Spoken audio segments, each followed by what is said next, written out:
Good afternoon, everyone. We all know the famous kids cartoon show Doraemon, which most of us have grown up watching.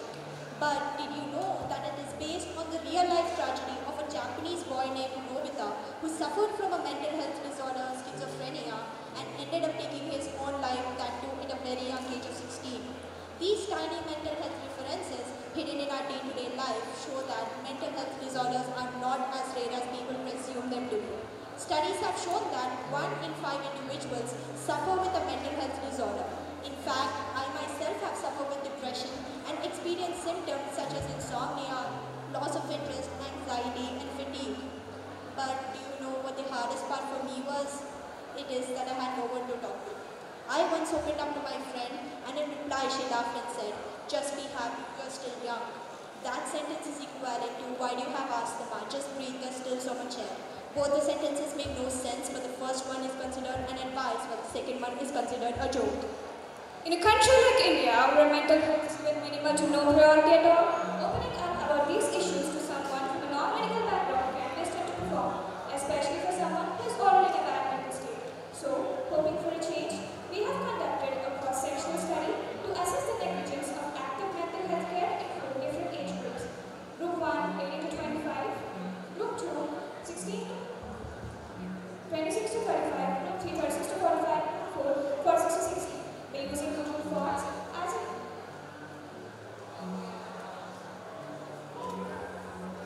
demographic data we collected included participants' age, gender, marital status, and the industry they work in, and excluded the participants who are undergoing treatment for mental illness, all while spreading awareness on the same topic.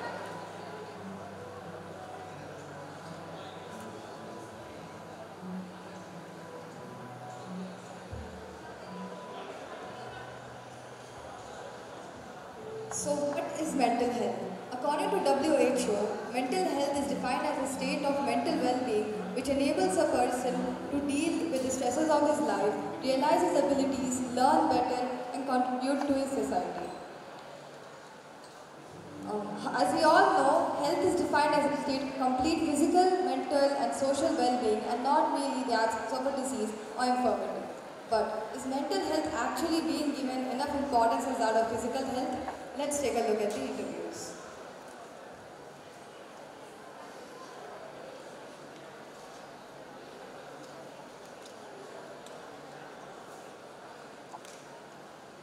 Given to you. Wanted to know the genuine response by asking questions. Just a yes or no answer. Will their responses be affected by the state of their mind? Because they are already attending a hospital. Might be happening. And to encourage people to seek aid for their mental health care, how did you satisfy that in your study? How did you encourage each of the participants? Ma'am, that by actually showing that mental health issues are normal and they are nothing to be ashamed of. To each and every of the study subject, how did you show? In our survey, it was our generalized motive was showing that anyone... What about the people who took it online? How did you encourage them? And there were a few anecdotes we put in our survey, ma'am. Okay, you want them to get encouraged in that way? Yes, ma'am. Okay, fine.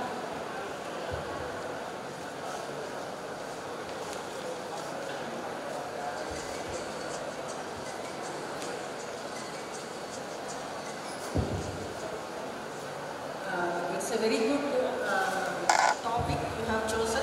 I really appreciate it. Thank you. But I am stuck with your questionnaire. You have in your self-assessment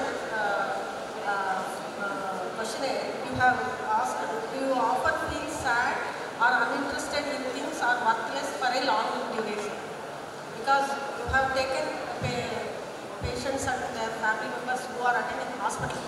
Maybe they are attending a very like cancer OP, surgery OP, where there are dreaded illness. They will feel sad only. Do you often feel sad? Means they will feel sad only. It's normal for them to feel sad. We actually sent it through WhatsApp groups or Instagram groups through general population also, ma'am. Many other online forms also we have collected through that Google Forms data. So it's in the handout, study population, patients attending OPD after tertiary care hospital. Only this much you have. Maybe you can. If that is the case, then it becomes a comparative study. Initially, we wanted to only do it for OPD people, ma'am, but we thought that we have to also do it for general population and At this point generalized. of time, you cannot say. Initially, we thought of then. At this point of time, what would you want your study to be? Comparative or cross-sectional?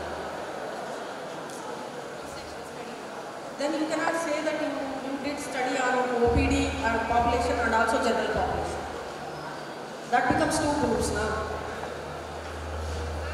We considered OPD, people attending OPD also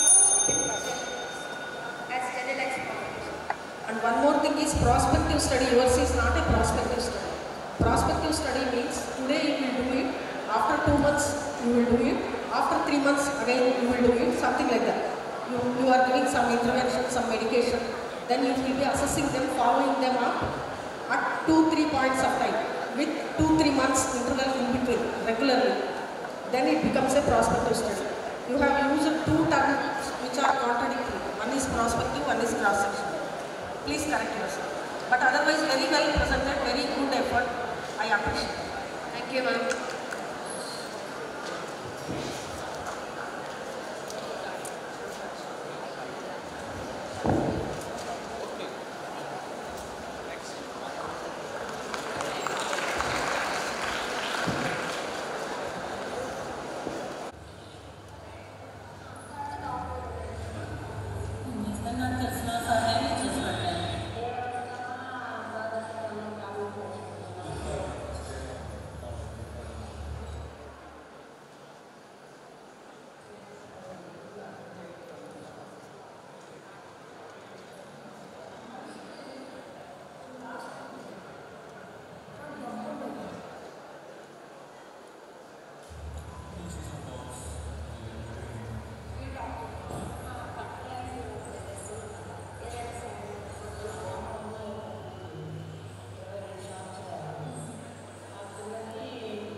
When someone endures a physical injury, quick action is taken.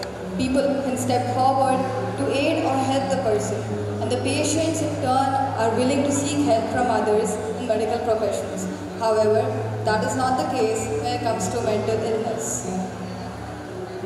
So why aren't people seeking help? As all of us know, there's a certain stigma around mental health that's prevalent in our society.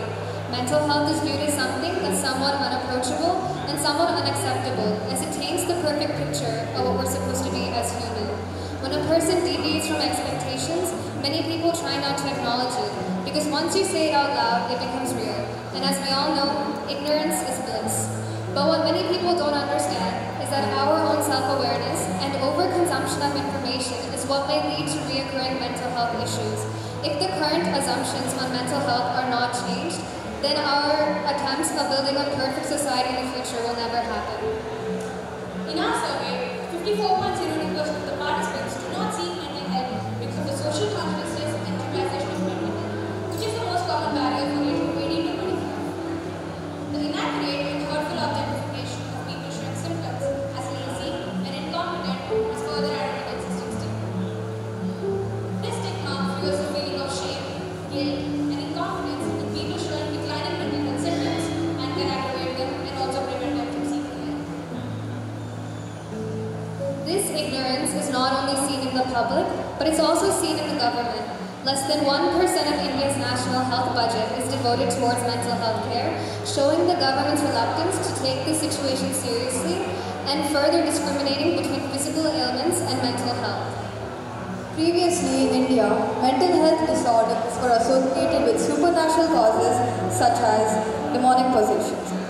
naturally led to the development of stereotypes. According to our survey, 4.2% of the people still in this modern era believe that mental health disorders are caused by supernatural causes, that 10.9% of the people would take the mentally ill to places of worship and traditional healers. The rise of the internet and social media has caused a surge of awareness on mental health. Social media outlets are used consistently by celebrities such as Deepika Padukone, Daniel Radcliffe, Selena Gomez, and other prominent figures to open up about their mental health issues. Due to the constant inflow of information on this subject, we would assume the people of the newer generation, that is 18 to 25, would have more knowledge. But still, 56% of the people do not have any understanding on what may cause mental health problems. Even 26.73% of the younger generation have answered that mental illness is just in your head. And even 3% of doctors have answered the same thing. We, according to our survey, found that the most common barrier to seek help for age group 26 and above was the lack of awareness on the topic. Out of the very few people who actually understand what mental health is, majority of them do not consider signs in early adolescence. The signs shown by this group of people are usually attributed to hormonal fluctuations and hence are not diagnosed and are easily ignored. Also, a vast people do not realize a variety of symptoms that mental health disorders encapsulate. In our survey, the questions were focused on the generalized symptoms of anxiety, depression, and schizophrenia. The overarching symptoms in all the age groups were found to be mood swings and irrational fears, whereas in each separate age group, we found that the groups 18 to 25 and 26 to 35 suffered from repetitive thoughts, and the groups 36 to 45 and 45 to 60 suffered from sleep disturbances, although these could be due to other health factors. The age group 26 to 35 has the highest frequency of declining mental health and suicidal thoughts, but was ironically the most aware. According to our survey, we also found that females are more affected by mental health disorders than males. The most common symptoms in females being mood swings, irrational fear, uncontrolled repetitive thoughts, whereas in males it was mood swings, repetitive thoughts, and feeling sad or uninterested in things for a long time. We also found that unmarried people are more affected than married people. We found that 90.6% of the participants would be benefited from mental health care, which is highly significant chi-square test value of 1260. Out of which, 90% of the participants think that consulting a mental health professional would be desirable and have favorable outcomes. But only 0.02% of India's population actually pursue this, clearly displaying people's hesitation to seek help. Not everyone might have a diagnosed medical illness, but everyone has mental health that deserves to be nurtured. As a functional member of society, let's all try not to ignore anyone showing classic symptoms of declining mental health. It could be anyone among us, our parents, our grandparents, our friends. I request you to look at the screen, please.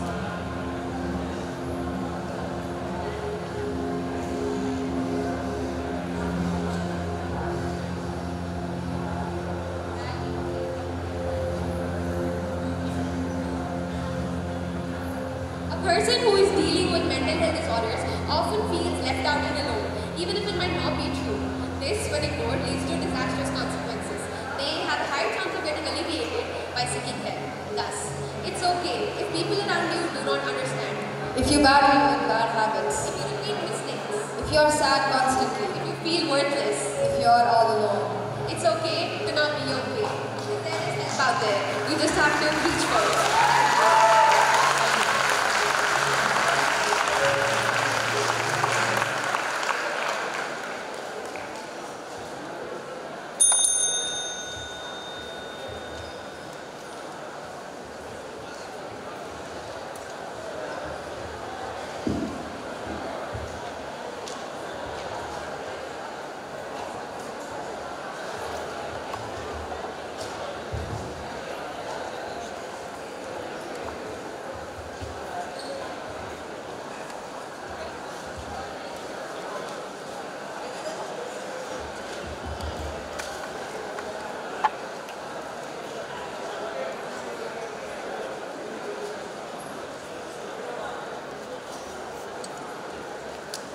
Congratulations to the entire team.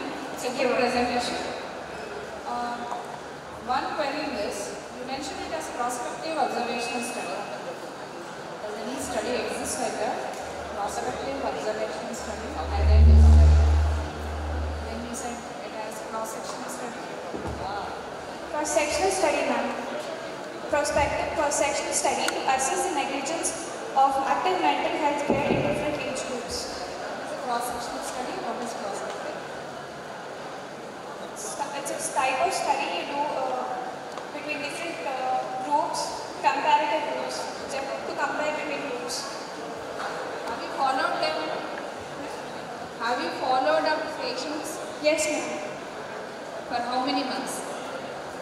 Ma'am, we have actually excluded people who are diagnosed with mental illnesses from our survey. We have only tested the general population in seeing how many actually do need help and how many are ignoring it. I'm saying, is it a cross-sectional study or a prospective study? Because you have said it as a prospective study. We actually did it in Google Forms because it was a small technical issue, we couldn't show it. We did it through Google Forms for different age groups and different people. We also did it for hospital OPD patients also by asking the questions in their mother languages. So you have included general population as well as patients who have attended OPD? Yes, ma'am. Will it not be a bias? Ma'am, since OPD people come from different backgrounds and different areas, we considered it as not being a bias.